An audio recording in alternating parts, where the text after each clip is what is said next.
मित्रांनो, आपण जीवनामध्ये बऱ्याच गोष्टींमागे धावतो. जसं की पैसा, नोकरी, यश, नातेसंबंध, अजून बऱ्याच काही गोष्टी आहेत जगातल्या.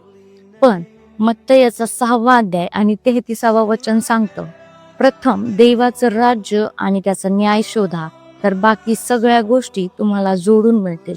याचा अर्थ काय? आपण देवाला आपल्या जीवनामध्ये पहिलं स्थान द्यायला पाहिजे. तेव्हा देव आपल्या प्रत्येक गोष्टी, प्रत्येक गरजा वेळेवर आणि योग्य रीतीने पुरवतो.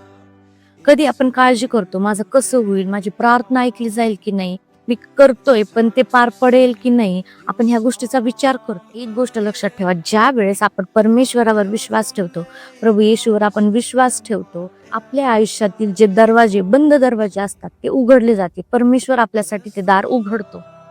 पहिल्यांदा आपल्याला काय करायचंय, प्रथम स्थान देवाला द्यायचंय, बाकी सगळं नंतर.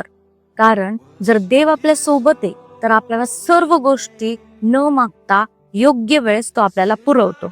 आज स्वतःला एक प्रश्न विचारा की मी देवाला किती वेळ देतोय, रोज देतोय का, की मनापासून देतोय का, की उगाच बसायचं म्हणून बसतोय देवाजवळ.